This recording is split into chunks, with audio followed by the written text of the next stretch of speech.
Ciao and welcome. Today I'm making a barbecue sauce, although it can also be used with crackers, not necessarily with a barbecue.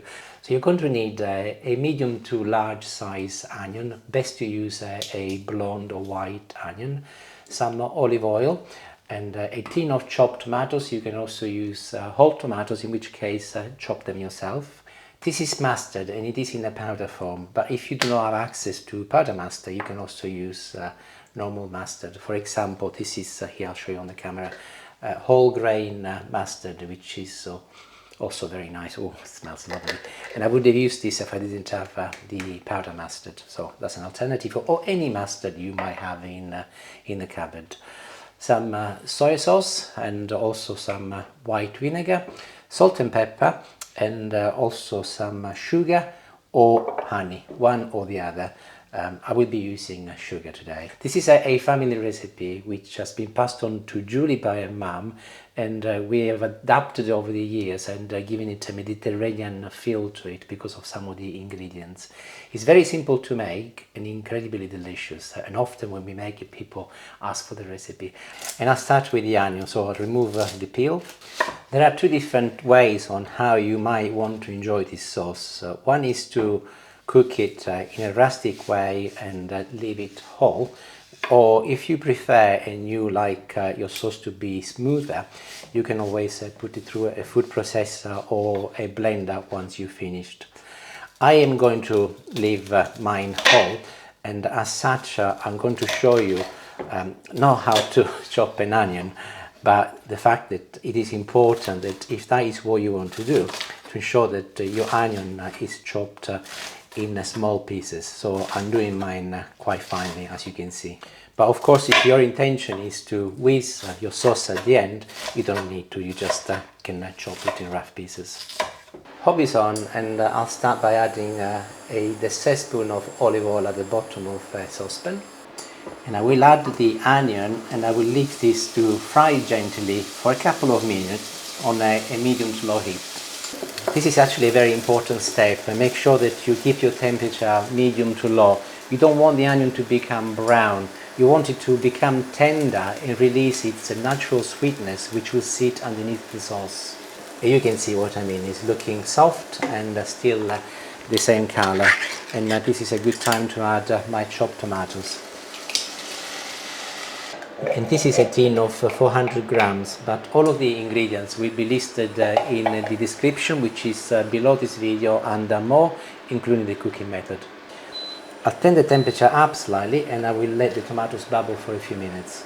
And I'm ready to start adding other ingredients. So here is my mustard powder, and I'm going to add a heaped teaspoon of it, followed by either a generous splash of soy sauce using Julie's instructions, or if you want to follow my instructions, a tablespoon of it. I think having a tablespoon as an instruction is a little bit more precise. There you go, that can go in. Likewise, a generous splash of white wine vinegar, but I'm going to add again 1 full tablespoon, followed by some salt and pepper. Just gentle with the salt, a little bit more pepper, followed by either a level teaspoon of sugar, which is what I'm about to add, or as I mentioned before, you can also add a level teaspoon of honey, entirely up to you, depending on what you've got in the cupboard. You can see that everything is bubbling together. I'll mix all of my ingredients so that they are all combined, and I'll place the lid on, and I'll turn the temperature down onto simmer, and I'll leave it to just do its own thing. Lid on for 20 minutes. I'll see you then. 20 minutes is exactly the time that it needed. And you can freeze this, by the way, so you can allow it obviously to cool down, and then place it in a Tupperware container, and you can freeze it and it lasts a long time. In terms of serving it, you can use it on any meat, even sausages and hot burgers or pork, whatever you like. And also it's a vegetarian sauce, of course. You can use it on any vegetarian food. The other thing I wanted to say is that we like it hot, to serve it when it is really, really hot, so immediately off the hob. But if you prefer, you can also have it colder. Now, the one thing I wanted to add is at this stage, is down to individual preferences. Lemon juice.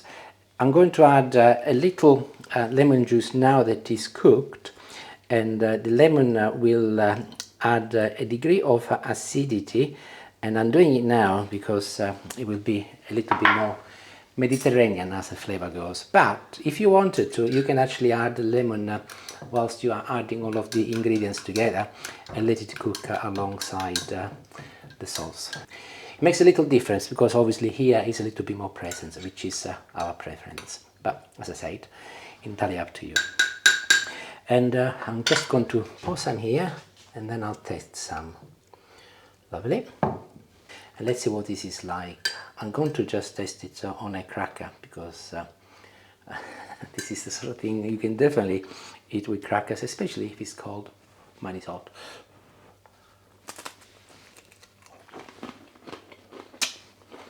The lemon at the end, bang on, and I think it's up to Julie's standards. Let's hope so. I'll have a little try in a moment. Hopefully you make it, and if you do, let me know how you get on. And if you like it, thank you very much. Bye-bye. You want to try some? Mm-hmm.